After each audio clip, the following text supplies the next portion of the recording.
కర్ణాటకలో దశాబ్దాలుగా పెనుదుమారంగా మారిన ఎస్సీ ఏబిసిడి అంతర్గత రిజర్వేషన్ వివాదానికి సిద్ధరామయ్య సర్కార్ పరిష్కారం చూపింది. కర్ణాటక ప్రభుత్వం ఎస్సీ వర్గీకరణను అమలు చేసేందుకు సిద్ధమైనట్లు విధానసభ సమావేశాల్లో కర్ణాటక సీఎం సిద్ధరామయ్య ప్రకటించారు.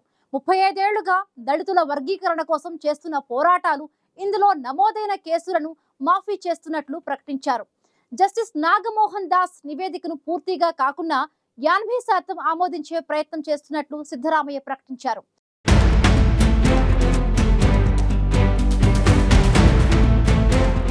కర్ణాటకలో దాదాపు 3.5 దశాబ్దాలుగా కొనసాగుతున్న ఎస్సీ ఏబిసిడి అంతర్గత రిజర్వేషన్ వివాదానికి సిద్ధరామయ్య ప్రభుత్వం పరిష్కారం చూపింది. 2023 ఎన్నికల ప్రణాళికలో కాంగ్రెస్ ఇచ్చిన హామీల్లో అత్యంత కీలకమైన ఎస్సీ వర్గీకరణకు విధానసభలో మోక్షం లభించింది. కర్ణాటక ప్రభుత్వం ఎస్సీ వర్గీకరణను అమలు చేసేందుకు సిద్ధమైనట్లు విధానసభ సమావేశాల్లో కర్ణాటక సీఎం సిద్ధరామయ్య ప్రకటించారు.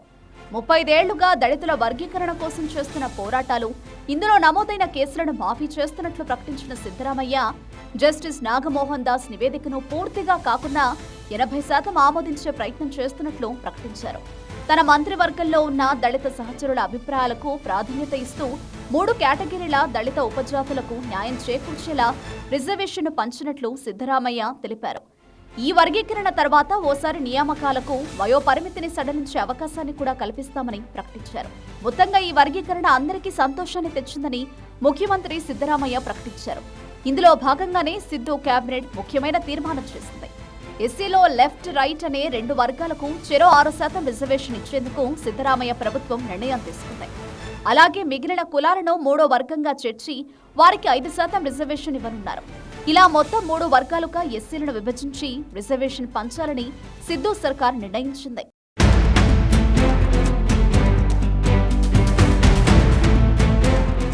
ఏడాది క్రితం జస్టిస్ హెచ్ఎన్ నాగమోహన్ దాస్ నేతృత్వంలో ఏర్పాటైన ఏకసభ్య సమితి రూపొందించిన నివేదికను ఇప్పటికే స్వీకరించిన సిద్ధరామయ్య ప్రభుత్వం మంత్రివర్గ సమావేశాల్లో చర్చించి పలు సవరణలతో ఆమోదించింది.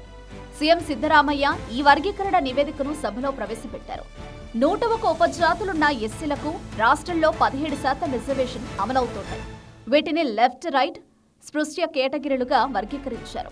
లెఫ్ట్ 6, రైట్ కేటగిరీలకు 6%, స్పృశ్య కేటగిరీకి 5% రిజర్వేషన్ను కల్పించారు.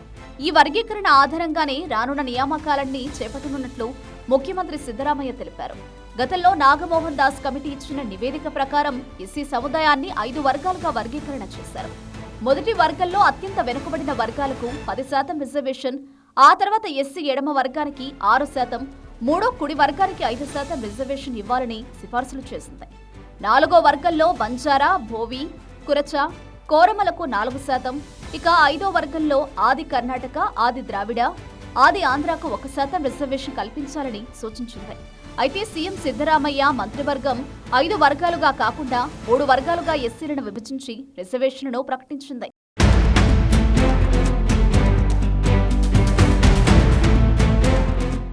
Justice HN Nagamohan Das commission లెక్కల ప్రకారం ఎస్సీ కులాలు, వాటి జనసంఖ్యను పరిశీలిస్తే వర్గం ఏలో మొత్తం 59 ఉపకులాలున్నాయి. దీనిలో మొత్తం 5,22,099 మంది ప్రజలున్నారు. వర్గ బిలో 18 ఉపకులాలున్నాయి. దీనిలో 36,69,246 మంది ప్రజలున్నారు. వర్గం సిలో 17 ఉపకులాలున్నాయి.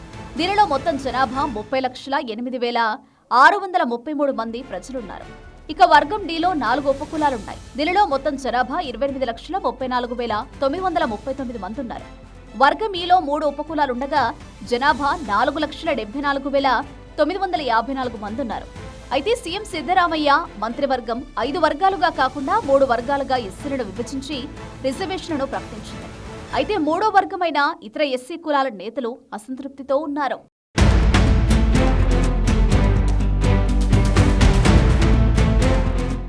ఎడమ వర్గం దళిత కులాల్లో భాంబి, అసదరు, అసోడి, చమిడియా, చమర్, చంబర, చమగార, హరళయ్య, హరళి, కాల్ప, బాంబి, అసదరు, అసోడి, చమిడియా, చమర్, చంబర, చమగార, హరళయ్య, హరళి, కాల్ప, మచ్చిగార, మోచిగార, మాదర, మాదిగ, మోచి, ముచ్చి, తెలుగు మోచి, కామాతి మోచి, రాణిగార్, రోహిదాస్, రోహిత్, సంగర్, హక్కళయ్య దోర్క, హలస్వర, హస్ల, కడియన్, కెష్మరిన్, కొలుపుల్వడియు, కుటుంబన్, మావిలన్, మోగేర్, పంచమ, పన్నియాండి, పరయన్నన్, పరయ, సమగార, సాంబర్ వంటివి ఉన్నాయి.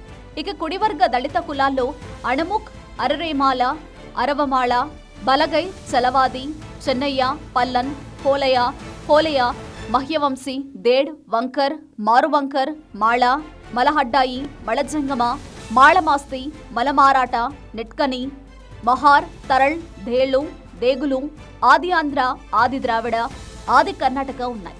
మొత్తంగా ఎస్సీలను 3 వర్గాలుగా విభజించి రిజర్వేషన్లు అమలు చేయనున్నట్లు సీఎం సిద్ధరామయ్య ప్రకటించడంతో ఎస్సీ వర్గీకరణకు సంబంధించిన హామీని కాంగ్రెస్ నెరవేర్చినట్లయింది.